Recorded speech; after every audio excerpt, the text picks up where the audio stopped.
La série Obi-Wan Kenobi de la plateforme Disney+ se passera 10 ans après les événements de Star Wars La Revanche des Sith.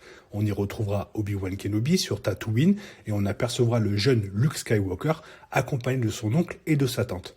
Tout semble normal pour ces deux faits car Obi-Wan protège de loin notre jeune Luke avant de prendre possiblement du recul suite à ses futures aventures dans la série qui l'amènera à penser que le jeune Luke Skywalker est bien en sécurité sur Tatooine et surtout qu'aucun Sith n'est au courant de cette information. Nous verrons Dark Vador marcher dans le temple Jedi. Fait important car ce pourrait être une nouvelle tuerie de Anakin Skywalker afin d'exterminer tous les Jedi de la galaxie tout en cherchant son ancien maître. Cela ne pourra pas être une vision du passé comme celle vue dans la Revanche des Sith car cette fois-ci ce sera bien Dark Vador avec son armure et son masque légendaire. Les chasseurs de Jedi seront de la partie. Nous savons déjà, et cela a été confirmé, que Rupert Friend sera l'inquisiteur que nous avons déjà vu dans Clone Wars et il sera accompagné de 2 autres chasseurs de Jedi. Probablement qu'il y aura encore un combat entre Obi-Wan et cet inquisiteur, ce qui me rend vraiment impatient de voir cette série.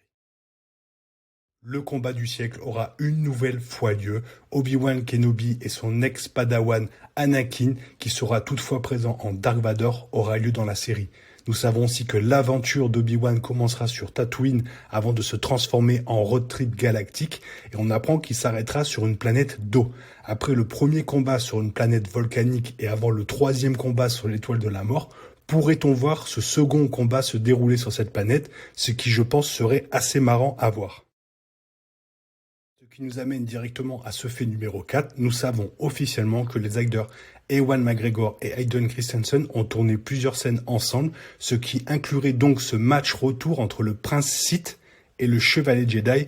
Je dis bien, il y aura un match retour entre le maître Jedi et Dark Vador.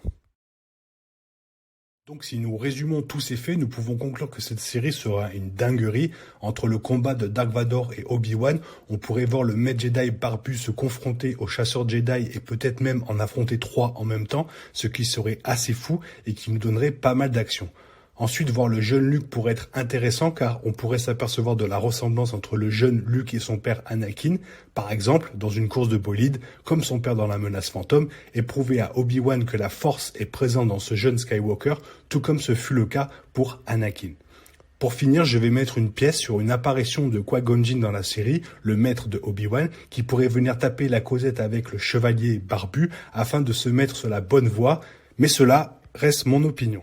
Merci d'avoir suivi cette vidéo, j'espère qu'elle t'a plu. Si elle t'a plu, n'hésite pas à mettre un petit like et à t'abonner. C'était 7 faits officiels que l'on verra dans la série Obi-Wan Kenobi. On n'est pas prêt pour cette série, personne n'est prêt, ça va être une dinguerie. Bonne journée à toi, bye.